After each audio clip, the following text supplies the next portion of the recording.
Stay in the closet. Stay in the closet. That's right. I said it, and you need to know what I'm talking about. Stay in the closet. Good morning, everybody. It's time for Morning Manna. It's time for Morning Manna. Got a word for you on this morning, this wonderful Wednesday morning. And just want to share with you what the Lord dropped in my spirit on this fast day, midweek of the part of the week. We call it the hump day, whatever you want to call it.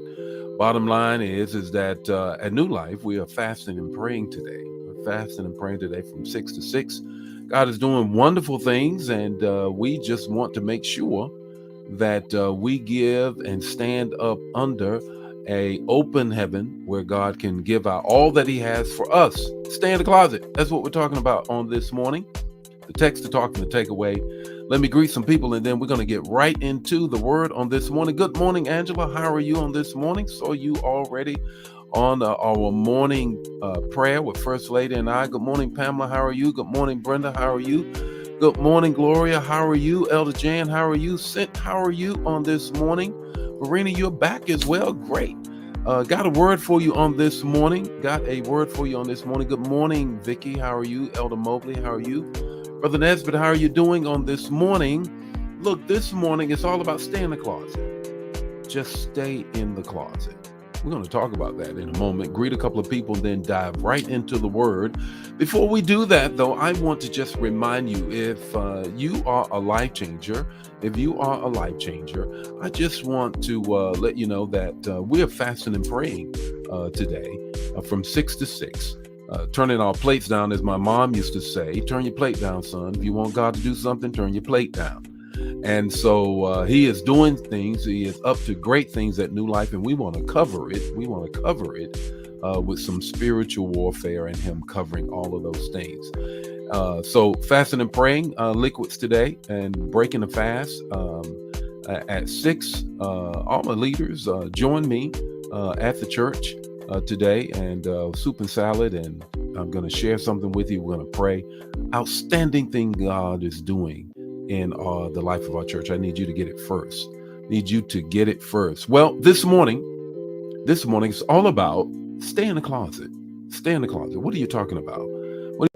Bishop? Here's the text talking to take away 5 minutes or less. Let's get with it. The text is this: Matthew 6 and 6. Matthew 6 and 6. You are familiar with it. Turn to it. You already know it.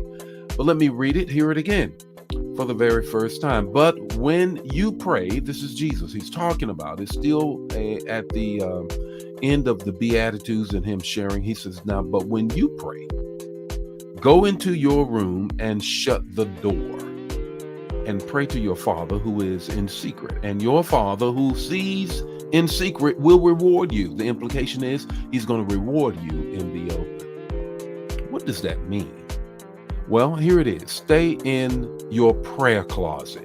Stay in your prayer closet, because the Greek word that is used there in the room is, we would interpret it as a pantry. A pantry. You know, the pantry that you have right off from the kitchen, or right there, part of the kitchen, the pantry. And what he is saying is, go in there. That's where you're going to pray. And here's the 3 things you need to do when you get in there and stay in there is, there are promises on the shelves. There are promises on the shelves. When you go into a closet, guess what? All the food you see it. And that's what he's saying. Jesus is saying to the disciples, now don't be repetitive in your prayers. Don't be like them that stand upon the street and want everybody to hear you praying and all of that. Jesus said, now you go in your closet, go in your room, go in the pantry, the Greek for that.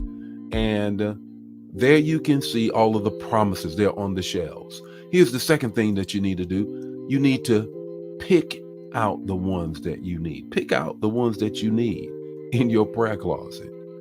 Go in there and pick out the ones that you need. Here's the third thing. Before you get in there, though, and even maybe after you get in there, you have to have a plan. What do you mean by that? You got to make a list. You already know, if you go to the grocery store hungry, you're going to get everything that you did not need. You will get the candy bar at the cashier. You're going to go down the cookie aisle and the chips aisle. You're going to get everything that you did not need. So when you go in the closet where the promises are on the shelves and you pick what you're looking at, you got to have a plan, because if you don't go, your prayers will be everywhere. Your prayers will be all over the place. So be specific. Be specific when you pray in your prayer closet. What are you talking about this morning, Bishop? What's the takeaway? The takeaway is this: stay in the closet, in your prayer closet, until God rewards you and answers your prayer openly. Stay there. Don't you leave. And he is going to reward you and answer your prayer openly. Just watch what I say. Hey, the Lord be with you today. May his face shine upon you and give you peace, I'll see you tomorrow morning with more morning manna. Share the manna. If it bless you, bless somebody else. Do not keep it to yourself. God bless you.